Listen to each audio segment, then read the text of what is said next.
Me voilà en Sibérie centrale où je suis née.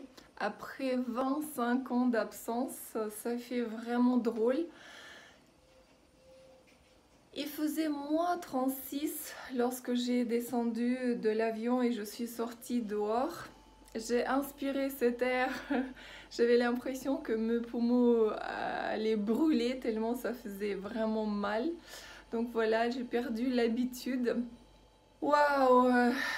Frissons, beaucoup d'émotions et pleine découvertes qui m'attendent. J'apprends que ma grand-mère de 90 ans, côté paternel, est encore en bonne santé.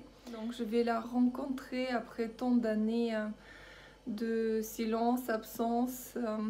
Je suis vraiment heureuse d'avoir eu l'idée et le courage de venir, et surtout en hiver parce que c'est vraiment pas pareil.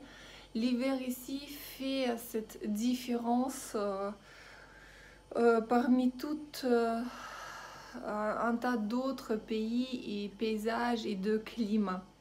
J'ai déjà eu le bonheur de constater que le pays a beaucoup changé. J'ai quitté euh, ce régime qui était en train de s'écrouler dans les années 90, des années très dures où il y avait la mafia, beaucoup de bagarres pour le pouvoir, les biens, l'argent, vraiment une anarchie assez terrible. Donc je retrouve un pays beaucoup plus civilisé.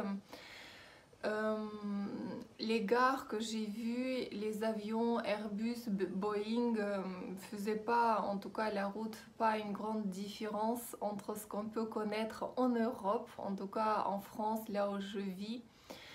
J'ai remarqué qu'au niveau également accueil, douane, service, ça a beaucoup évolué, mais ce n'est pas encore au niveau européen. Par exemple, lorsque je parlais à la réceptionniste, j'avais l'impression toujours que je la dérange, il n'y avait pas de sourire. La même chose pour le petit déjeuner, le personnel n'est vraiment pas très souriant ou accueillant. Mais bon, c'est déjà pas mal qu'il y a vraiment un hôtel exceptionnel dans la petite ville où je suis arrivée. Et la chambre est bien chauffée, rangée, il y a une bonne douche et les poignées sont en place, ce qui n'était pas le cas à l'époque. Et on peut vraiment bien dormir la nuit, personne vient toquer à la porte ou agresser dans l'idée de peut-être soutirer de l'argent ou des choses précieuses. Donc voilà, la différence elle est claire et nette. Il y a 6 heures de décalage, c'est pas évident de le rattraper, et pour être vraiment très vite calé, il fait vraiment très froid dehors pour sortir. Alors j'adore regarder le paysage par la fenêtre et prendre un taxi ou bien attendre une voiture qui vient me chercher. Je n'ai pas la même souplesse du russe. Alors j'écoute beaucoup, je parle pas beaucoup, j'adore rire et humour. Je me suis lancée plusieurs fois à faire les blagues, ça n'a pas toujours marché. Donc j'apprends l'humilité et je lâche pas parce que ben c'est pas loin, la langue va revenir et je vais certainement pouvoir prendre du plaisir. Je me suis évidemment très bien équipée. Je me suis fait prêter cette chapka avant de partir. Alors je dois dire qu'elle est vraiment très chaude. Elle est doublée à l'intérieur. Elle couvre bien les oreilles. Et on peut même la fermer ici. Donc comme ça on est vraiment très bon. J'ai une grosse écharpe et un manteau. Surtout il faut couvrir les pieds. Donc j'ai pris avec moi ce qu'on porte dans la neige, les vraies bottes de ski, et avec ça je suis vraiment bien. Sinon, lorsqu'on a froid aux pieds, peu importe ce qu'on a mis ailleurs, c'est vraiment très difficile à survivre ici. Des gants très épais aussi, en cuir, en doublé.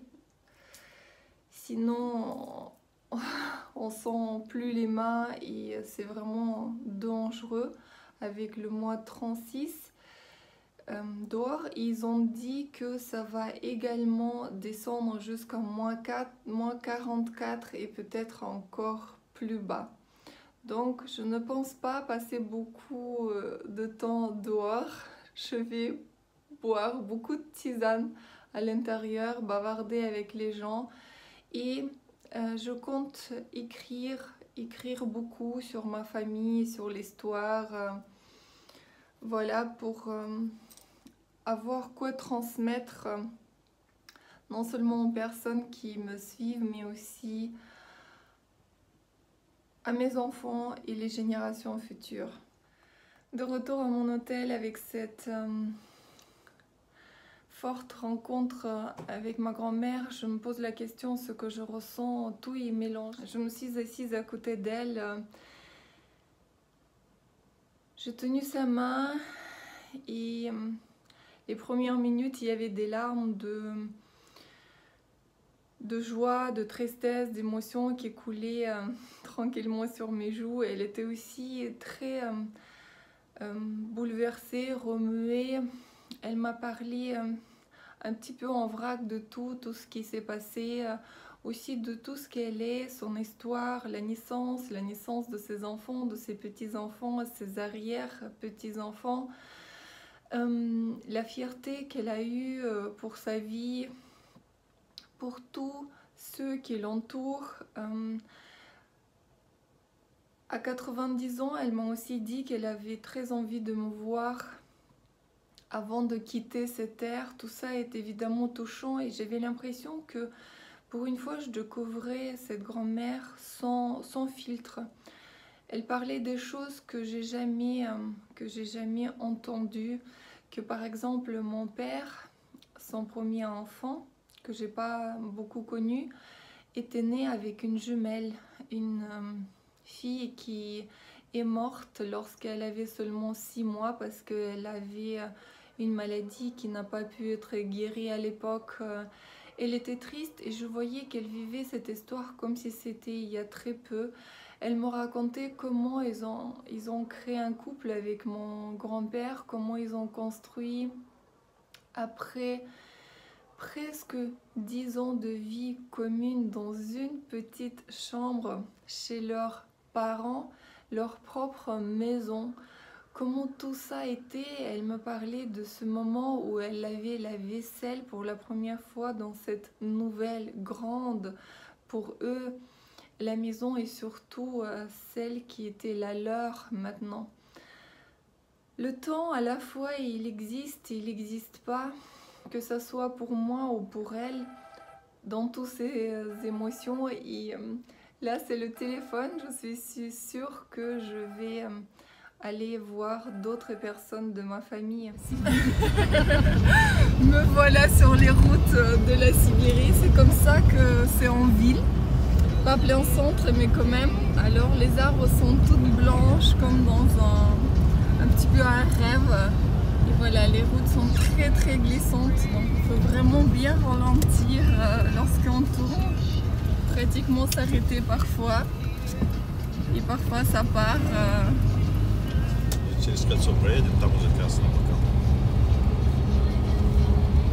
Et ça, ce sont les énormes maisons dans lesquelles les gens habitent, ceux qui ont la possibilité de quitter la ville et construire vraiment quelque chose dans la nature. Et c'est de plus en plus à la mode.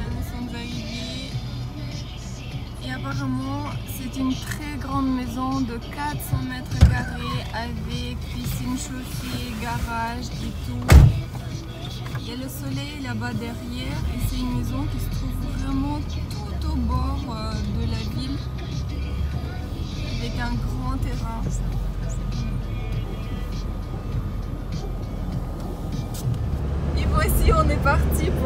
montagne. Regardez comment c'est beau, ça ressemble à un conte de fées. Tout est absolument blanc, c'est magnifique. Une ambiance excellente, tout est blanc. Il est tellement clair. Là, il n'y a pas de soleil, mais on a une belle luminosité. On se trouve très haut dans la montagne avec ma famille. On est tous là en train de boire un thé. La vue est juste splendide. Voilà. Et je remercie qu'on m'a amené si haut. Il y a partout les montagnes. Derrière, il y a le soleil. Et il fait très froid. Wow. Il fait -15 et derrière moi il y a Yenisei. Yenisei, c'est un grand fleuve de la Sibérie centrale qui la traverse de tout en haut jusqu'au bas. Et voici ce qui se passe lorsqu'il fait froid, comment l'eau s'évapore et ça crée une énorme brume qui se lève jusqu'au quoi. Ça devient finalement les nuages et on voit que derrière, là-bas, tout en haut, il y a les montagnes qu'on peut deviner. Et voici les gens, ils font ici des pique-niques pour grillades, etc. C'est magnifique, on peut entendre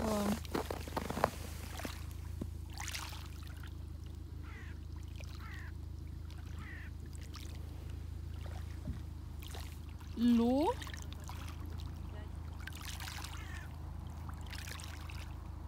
Les pierres sont toutes gelées, on ne peut pas les prendre tout au bord.